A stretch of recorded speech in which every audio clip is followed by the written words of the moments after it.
a dangerous period of time is approaching. The elections, not an external enemy, but an internal one where we go at each other's throats and incite.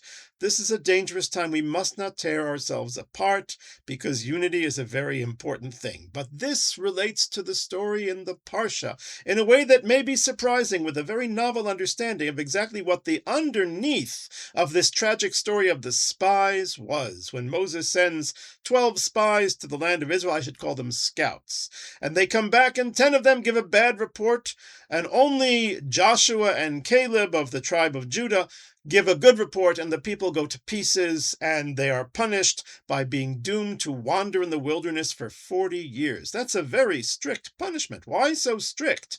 After the golden calf, there was no delay in coming into the land of Israel. But after the sin of the spies, yes. And, well, certainly it could be related to the fact that the sin involved rejection of Israel, so therefore they are not going to go there. Okay, but I still think there's more.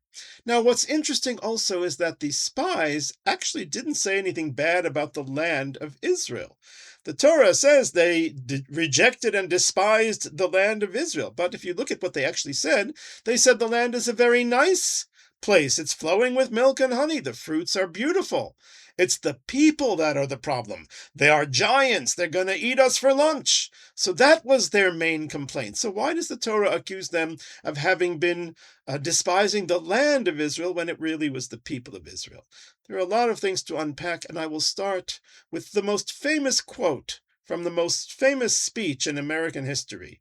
Abraham Lincoln, at the dedication of a cemetery in Gettysburg, Pennsylvania, in the midst of the Civil War, after the bloodiest battle at that location, who wrote a 2.5-minute speech on his train ride on the way up from Washington, D.C., yet he hit history. How did this happen? It was an event, a moment of history that involved some of the greatest orators of the era, especially one from Massachusetts, a senator by the name of Everett, who spoke brilliantly for hours, and all the newspapers wrote how brilliantly Everett spoke, and they mentioned, and the president also said a few words. But because his speech was only about 2.5 minutes long, it was short, the newspapers printed it. And therefore it became the famous Gettysburg Address. And at the heart of that Gettysburg Address is a sentence which we Jews know all too well from our history. A house divided against itself cannot stand. A house divided against itself cannot stand. Our second temple was destroyed because of baseless hatred, because it was a house divided against itself, and it could not stand. Now, this will clue us into the real story of the sin of the spies. And you may never have heard this analysis before, but the more I think about it, the more convinced I am that it is true.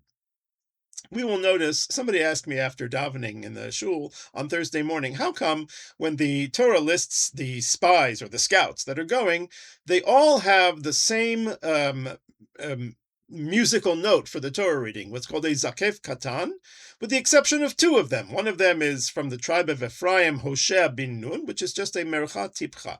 So all of them is Lematei Reuven, Shamua ben Zakor, Lematei Shimon, Shafat ben Chori, but it's Lematei Ephraim, Hoshea bin Nun. And the other one that is an exception, which is also a mercha tipcha, is for the tribe of Menashe, Lematei Yosef, Lematei Menashe Gadi ben Susi. The rest of them are all zakef katan. Why the difference? And I said to him, I think you put your finger on the key to this whole story, because those 2 tribes have one thing in common. They are the descendants of Yosef, of Joseph. And I believe that if we look at this story, we will see the sale of Joseph hiding behind the entire story of the spies. First of all, Moses tells us in the book of Deuteronomy that he was approached by the people with this idea, let's send scouts to see the land, and he thought it was a good idea. It's preparation for conquest. Do things according to the ways of the world, of nature. So he sent them. He didn't have an inkling, at least he said, that anything could possibly be amiss, that there was some insincerity in their requests. So if that's the case, when this list in our parsha is given of the 12, the last verse of the second Aliyah on a Monday and a Thursday says that Moses changed Hoshea bin Nun of Ephraim's name to Yehoshua. He added a Yud to Hoshea's name. And Rashi explains what is the significance of this. Yah Yoshiacha me'atzat meraglim. God should save you from the plotting of the spies. What plotting of the spies? If Moses knew that the spies were going to be tempted to plot, then first of all, he should have said the same prayer for all of them. They were at that moment righteous people. They hadn't yet sinned. So he should have said a prayer for all of them. And if indeed the plotting of the spies was they were going to come back and say bad things about Eretz Israel, then why is he sending them? I think that Moshe Rabbeinu was not imagining that could happen, but rather he was concerned about something else. Because at the end of last week's reading, two people had been prophets in the midst of the camp, Eldad and Medad. And what was their prophecy that Yehoshua himself had found so offensive? They were prophesying that Moshe was going to die and that Yehoshua was going to bring the people into the land of Israel. In other words, Yehoshua was now the de facto heir to the throne. He was going to be the leader of the future. And as a result, he had a target on his back. And Yehoshua, being of the tribe of Ephraim, is a direct descendant of Joseph, who was also rejected by 10 brothers who saw in him a threat because of his clear destiny of leadership, which they felt belonged to them. The musical note of Zakef Katan can also be like, I'm raising my hand. Lizkof means to raise up. I'm raising my hand. 10 of these people were raising their hands to say, I can be the next leader. Why Yehoshua? And they were jealous and envious of him. And Moshe was very concerned that just like when the 10 brothers were away with the flocks, and then Joseph was sent to be with them. Benjamin was still a baby. But Joseph was sent to be with them, and bad things happened to Joseph. Moshe was afraid that the exact same thing might happen to Joseph's descendant Yehoshua. Then when he is alone with those other spies, and they all know that he is the one who Eldad Medad prophesied to be the next leader, that there may be a target on his back and they might try to harm him. So he prayed to God to save Joshua from the plotting of the spies against Joshua. He had no inkling how far they might go in that regard. And by the way, there is prophecy in the words of Joseph, because when Joseph is in Egypt, he's already sold down to Egypt, and he's waiting there as the viceroy, and the brothers come in. He calls them spies. He accuses them of being spies, and he says it numerous times. Perhaps prophecy was in his lips, that in the future there would be spies just like those brothers who would also perhaps seek to harm their younger brother, their Yehoshua. And so therefore Moshe had reason to be concerned. And we read on, and there is something that is so astounding and so horrible when you think about it, but we read through it and we don't think about it. Let's think about it. After Kalev and Yehoshua attempted to quiet the people by saying the good things about Eretz Israel, the people were so angry that they were prepared to stone them to death. They were prepared to kill, to murder Kalev ben Yefuneh of the tribe of Judah. And by the way, that's also significant because the hero of the Joseph sale story was going to be Judah. He was the one who was going to stand up and speak up on behalf of Benjamin. And now Kalev, the son of the tribe of Judah, is the one who speaks up on behalf of Eretz Israel. So there's also a parallel there. But the people were ready to kill that Kalev and to kill Yehoshua bin Nun, the one who had led the battle and saved them from the Amalekites, the one who was Moshe Rabbeinu's prime student. That's how bad it was, and that was the Atzat Meraglim, that was the plotting of the spies in its most grotesque manifestation, and this was a manifestation of detestation, hard to say, of Eretz Israel. Why? Because they preferred to nitna rosh, let's appoint a head and go back to Egypt.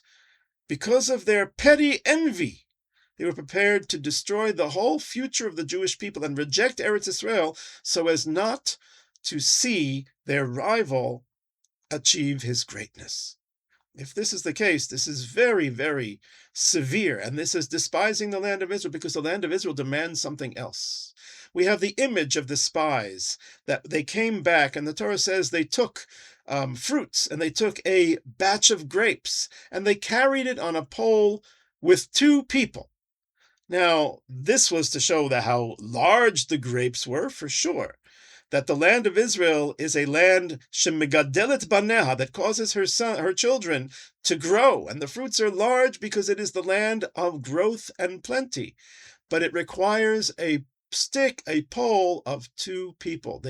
You cannot have the greatness of Eretz Israel if you're going to be cut off from your fellow. There must be unity, there must be togetherness. When we talk about a family, we're going over to the Berkowitzes. The Berkowitzes is a house and a family that dwells within that house. If they are torn apart amongst themselves, the house will not survive, as Abraham Lincoln said, and as we saw in the case of the Beit HaMikdash Hasheni. Well, we are the family of Israel, and our house, our home, is Eretz Yisrael.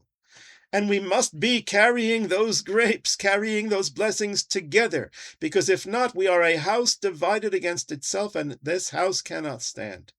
And so hidden beneath the sail of the story of the spies is the sail of Joseph, the danger of when we are up against each other and envious of each other and not looking upwards. The great Rabbi Samson Raphael Hirsch teaches us the antidote. And he says that we have a couple of places in the Torah where there was a sin committed, and the word for a rebellious sin is a begidah, and the healing for it was a beged, a garment. When Adam and Eve ate from the tree of knowledge that was forbidden to them, they then got garments. And in our parsha also there was a begidah, a rebellion against God's plan for Israel to bring them to the land. And at the end of the parsha we have the commandment regarding a garment. A four-cornered garment must have tzitzit, fringes on it. Why fringes on it? So the fringes have among them one thread of sky blue, of techelet. Now, this is, say the rabbis, significant. It is similar to the sea, which is similar to the skies, which is similar to the divine throne of glory. In other words, even if we're looking down at the sea, wherever we look, we must always be connecting it up to heaven. If we look with a heavenly look, if we always raise our eyes up and rise above the pettiness of this world and its fights and its envies and its jealousies, then we will achieve holiness. Then we will be carrying that blessing with two. And then we are home in Eretz Israel, and the house is united and strong and indestructible. So as we come into the period of elections, and any period when there are going to be disagreements, there is a way to disagree and there's a way not to disagree. We don't disagree by tearing each other down. We disagree by lifting each other up. And thus may we achieve unity and victory. Shavua Tov.